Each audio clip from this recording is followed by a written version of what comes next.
Sabe aquela sensação de olhar para um quadro cheio de números e sentir um frio na espinha? Pois é, muita gente já passou por isso. Hoje, a gente vai entender por que aquela aula de matemática tradicional, cheia de decoreba, mudou tanto. Bora lá mergulhar nessa história? Olha só essa cena, ela fala por si, né? Aquele sentimento de estar completamente perdido num mar de números e símbolos. Para uma geração inteira, a matemática era exatamente isso. Um desafio que parecia muito mais uma barreira intransponível do que uma chance de descoberta. E aí fica a pergunta, né? O problema era a matemática em si ou o jeito que ela era ensinada? Bom, para responder isso, a gente precisa voltar um pouco no tempo e fazer uma viagem pela história da educação. Então, para entender a transformação, o primeiro passo é olhar para o começo de tudo. Vamos dar uma espiada no que a gente chama de método tradicional, aquela abordagem que reinou nas salas de aula por muito tempo. E esse desenho aqui, nossa, é a metáfora perfeita para aquele sistema. O professor, lá na frente, como a única fonte de saber. E os alunos, apenas ouvintes passivos. Era uma via de mão única, sabe? O conhecimento era só despejado, não construído em conjunto. E olha que interessante o detalhe desse processo. Era assim, ó, o professor ensinava uma técnica. Depois, os alunos resolviam, sei lá, dezenas de exercícios iguaizinhos. Aí o professor corrigia, certo ou errado. E pronto, acabou. Não tinha espaço para perguntar por quê. O único objetivo era chegar na resposta certa. A curiosidade? Essa ficava esperando lá no corredor. Só que, claro, esse jeito de ensinar começou a ser questionado. Mas, a mudança não foi da noite para o dia, não. Foi uma evolução, sabe? Coisa de décadas. Tudo isso graças a educadores que olharam para aquilo e pensaram, tem que ter um jeito melhor de fazer isso. E essa linha do tempo aqui mostra direitinho como essa transformação foi acontecendo aos poucos. Olha só, tudo começa lá nos anos 20 com o movimento da Escola Nova, que já tinha essa ideia de botar a criança no centro de tudo. Aí a gente pula para os anos 60 e chega a matemática moderna, trazendo mais rigor e aquela visão da matemática como a chave para o pensamento científico.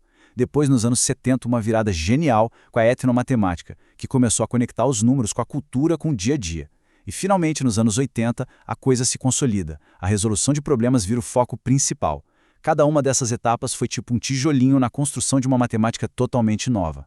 E o resultado de toda essa jornada? Bom, hoje os professores têm na prática uma caixa de ferramentas incrível.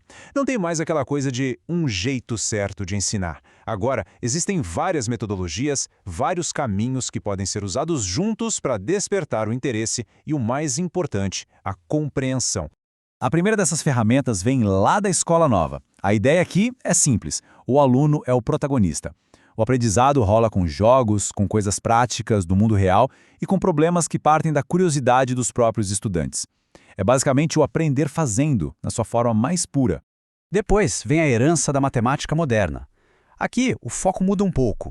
É mais sobre a estrutura, a linguagem formal da matemática, a lógica por trás de tudo. A ideia é entender a base, como a teoria dos conjuntos, a álgebra, para ter mais firmeza e rigor na hora de resolver um problema. Aí temos a didática da matemática, que aposta todas as fichas na colaboração. Imagina a cena: os alunos trabalhando em grupo, discutindo, quebrando a cabeça juntos, defendendo suas ideias. O conhecimento é construído ali, na troca, e não mais entregue de bandeja pelo professor. E por último, mas super importante, a etnomatemática. Ela parte de uma pergunta muito simples e poderosa: onde é que a gente encontra a matemática no dia a dia? E a resposta é em todo lugar. Essa abordagem usa exemplos da cultura local, do contexto de cada um, para mostrar que a matemática está na receita de bolo, na construção de uma casa, na música. Isso torna tudo muito mais real e significativo. Ok, a gente viu toda essa evolução. Mas e aí? No fim das contas, por que tudo isso importa? Qual é o grande impacto dessa mudança no aprendizado hoje em dia? A grande virada de chave é exatamente esta. A matemática de antes era focada em memorizar regras. O objetivo? Achar a única resposta certa. Ponto. A matemática de agora foca em resolver problemas. E o objetivo é entender o processo, o caminho. É a diferença entre só saber o que e entender o porquê e o como. É uma mudança de mentalidade gigantesca. E na prática, o que isso muda para o aluno? Tudo! Hoje, quem estuda tem um papel ativo, não é mais só um espectador. Os problemas saem de situações da vida real, o que deixa tudo bem muito mais interessante, né? O objetivo vai além de passar de ano. É sobre ganhar ferramentas para a vida. E a tecnologia? A tecnologia virou uma aliada, uma ferramenta, e não mais aquela coisa vista como cola. E para fechar o raciocínio, tem uma frase que resume perfeitamente a paixão por trás dessa nova visão. É da professora Lúcia Pianeser, uma das autoras que baseou nossa análise. Ela diz: encenar matemática é fascinante. É isso, né? Essa frase captura todo o entusiasmo de enxergar a matemática não como um bicho-papão de regras, mas como uma lente incrível para entender o mundo. E para a gente terminar, fica aqui uma provocação para pensar.